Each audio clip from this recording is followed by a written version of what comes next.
Estamos de volta, programa Painel Livre, hoje falando de proteção às mulheres, 20 anos da Lei Maria da Penha, agosto lilás. E quem está com a gente é a sargento da Polícia Militar, Glaciene de Jesus Bento Costa. Lembrando que o programa está sendo transmitido no nosso site, tvvalinete.com.br, no canal 34.1 digital e ainda o programa já é disponível em nossa plataforma no YouTube. Glaciene, vamos falar do ciclo de violência, né? O que significa esse conceito e como ele costuma aparecer dentro de um relacionamento? Tá. Quando a gente fala que a violência é um ciclo, porque aquele fato único que desencadeou, por exemplo, o registro da ocorrência, ele não começou naquele dia. A violência, ela começa de forma muito sutil. A violência, ela acontece primeiramente na tensão, são os xingamentos, o controle, o querer mostrar a situação de poder, sou eu que mando. Começa muitas vezes com a violência moral e depois ela vai evoluindo. Ela evolui dessa fase para as agressões. Quando a tensão da discussão foi tanta, já parte para agressão. É o ferir, é o machucar, é atacar a integridade física da vítima. E depois ela passa por uma fase que a gente chama de lua de mel. É quando o agressor ele fala, realmente eu cometi a violência, mas eu estou arrependido. Eu fiz porque eu bebi. Eu fiz porque eu estava nervoso. A fase da reconciliação, né? Fase da reconciliação. Eu fiz porque eu tive um problema no emprego. Eu fiz porque eu cheguei dentro de casa e não te encontrei. Eu fiz porque você usou essa roupa. Eu fiz porque você estava conversando com fulano que não é boa companhia para você, que foi para te proteger. E faz as pazes na lua de mel. Depois passar da fase de lua de mel, a tensão volta a acontecer, parte para agressão e a lua de mel. E a tensão, agressão e a lua de mel. E esse ciclo é tão viciante que a mulher já naturaliza a conduta e ele naturaliza. Porque ele fez, pediu desculpa, reatou, voltou, ela aceitou. Ele fez, pediu desculpa, ela aceitou, reatou e voltou. O que me chama a atenção é que todos os motivos que você relatou aí, nenhuma era culpa do agressor. Nunca. Ele pede desculpa por algo que a vítima sempre ainda é a culpada de tudo. Né? Aí ele coloca a mulher como se ela é que tivesse dado causa. Eu fiz isso porque você fez isso. Eu te bati que você falou que ia no supermercado ia demorar 1 hora e demorou 1h30. Eu fiz isso porque eu te pedi para fazer um café e o café meu é com açúcar, você fez sem açúcar. E aí ela vai interiorizar, realmente a culpa foi minha, porque eu que atrasei para voltar do supermercado, fui eu que andei com fulano que ele não gosta, fui eu que usei aquela roupa que ele não queria, por quê? Porque ele quer me proteger. E ele vai lá, ela tá com as amigas, ele chega e arrasta pelo cabelo. Eu te tirei de lá para te proteger, porque elas não são boas companhias para você. Isso pode ser um dos motivos que faz que muitas mulheres não denunciem, se achar que realmente é culpada. Nesse caso aí, ela já está sofrendo a violência que é mais difícil de ser percebida, que é a violência psicológica. A mulher que vive uma violência psicológica, ela vê aquela forma como se ela que fosse a culpada de tudo e o que ele está fazendo é pro bem dela. Então é difícil. É o homem que vira para a mulher e fala, se você me denunciar, e fala pro filho, né? Se sua mãe denunciar e eu for preso, a culpa de eu estar no presídio é dela. E aí ela pensa, se eu denunciar e for preso, meu filho vai revoltar contra mim. Então ele coloca a vítima numa situação que ela faz acreditar que quem deu causa ao problema fui eu. Então eu não vou fazer. E o deixar de denunciar é quando o medo sobrepõe a coragem. É por vergonha, é por dependência emocional, é por dependência financeira, é por questão de filho. Então são várias coisas que estão por trás e que não cabe a gente fazer julgamento. Por que que ela está assim? Ela gosta? Ela quer? Mas é uma tragédia anunciada. Tragédia Se não anunciada. acontecer, não fizer nada, já sabe o resultado lá no futuro. Agora, o medo, vamos falar aqui desse trabalho da Rádio Patrulha, né? Vocês chegam depois. O medo de voltar a ser agredida, né? Isso, como é que está sendo trabalhado isso? Elas estão se sentindo mais seguras? Ou o medo está só aumentando? Então, quando a gente faz o acompanhamento da mulher, tem mulheres que a gente conversa com ela 1, 2 horas. Nós emprestamos os nossos ouvidos para saber o que ela sente e o que ela quer. E só a partir do momento que ela fala o que ela quer é que nós podemos orientá-la. Que nem sempre, eu falei aqui do pode e do deve, quando a gente iniciou a conversa. O poder é aquilo que ela tem à disposição. E o dever é como se fosse uma obrigação. E a polícia não vai impor obrigação a ela.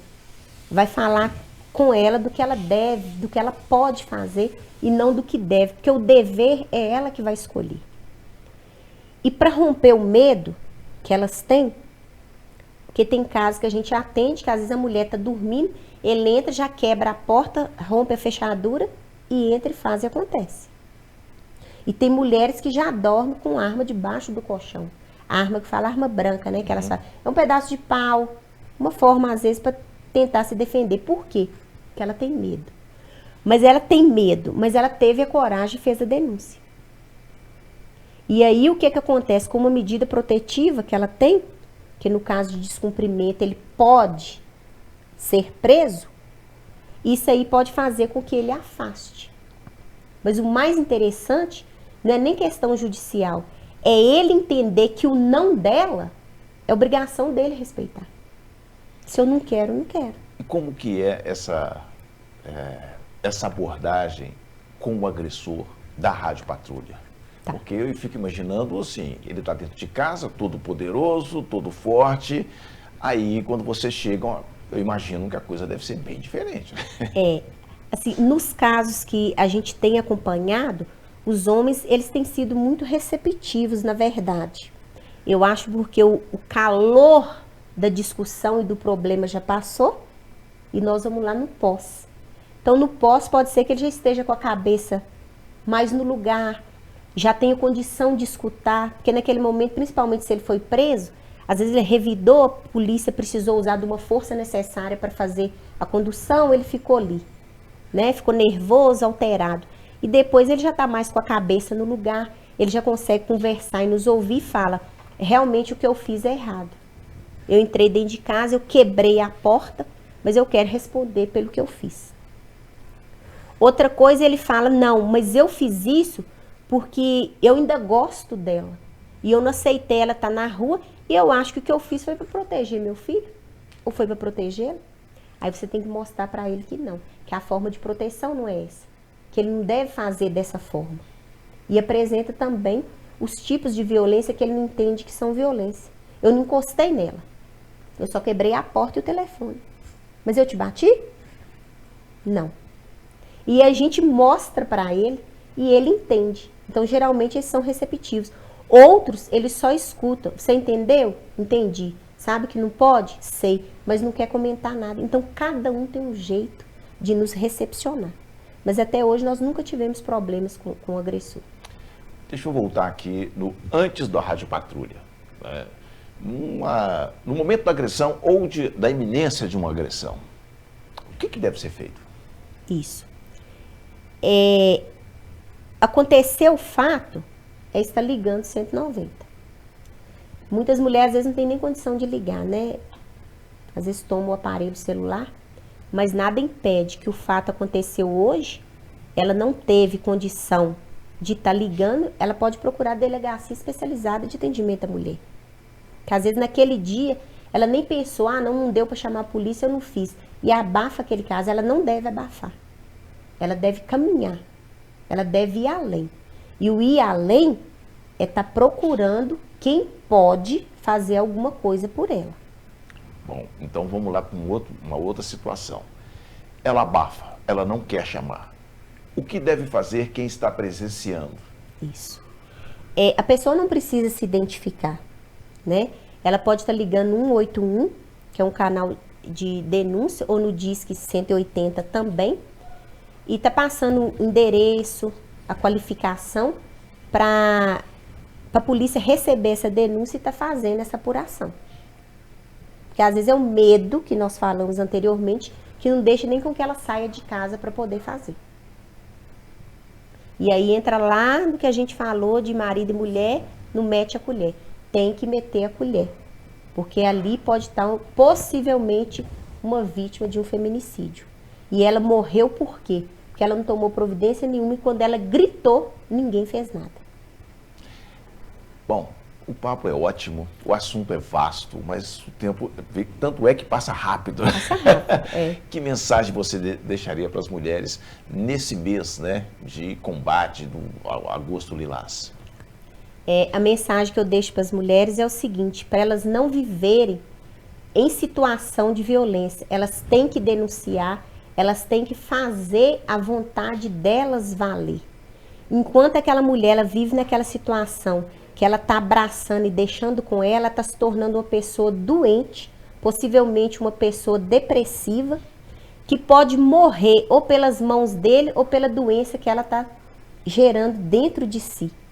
Ela precisando, né, tem os canais disponíveis aí, que é o Discar no 190, que é a Polícia Militar, é a Polícia Civil, é o Judiciário, o Ministério Público, é a Defensoria Pública, que muitas mulheres acham que se sair de casa vão perder a casa, perde a guarda dos filhos.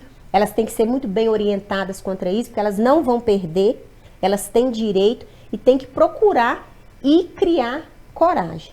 Porque ninguém merece viver sofrendo, ninguém merece viver na violência. E para os homens também eu quero deixar um recado, porque muitas vezes a mulher que te denuncia, ela não quer romper com você, ela só quer que você entenda que o que você está fazendo é violência e quebrar para ela esse ciclo basta. Porque existe ali uma pessoa com quem que ela conheceu, uma pessoa por quem que ela se apaixonou, que ela acharia que nunca ia mudar e por um fato atípico acaba quebrando uma vida que ela sonhou em ter. Então para os homens também ter autocontrole, né? Pensar duas vezes e tentar resolver a situação da melhor forma possível, porque a violência ela não cabe em lugar algum. Glaciene, foi um prazer recebê-la. Seja sempre bem-vinda. Venha conversar mais com a gente sobre esse trabalho fantástico que vocês fazem. E a gente está de portas abertas. Obrigado por atender o nosso convite. Nós é que agradecemos a Polícia Militar e a gente está lá sempre à disposição. Obrigada. Falamos com a Sargento PM Glaciene de Jesus Bento Costa, falando sobre o Agosto Lilás, a rede de proteção às mulheres. Quero agradecer a você que nos acompanhou. Amanhã estaremos de volta com mais um programa Painel Livre. Obrigado pela sua audiência. Boa noite.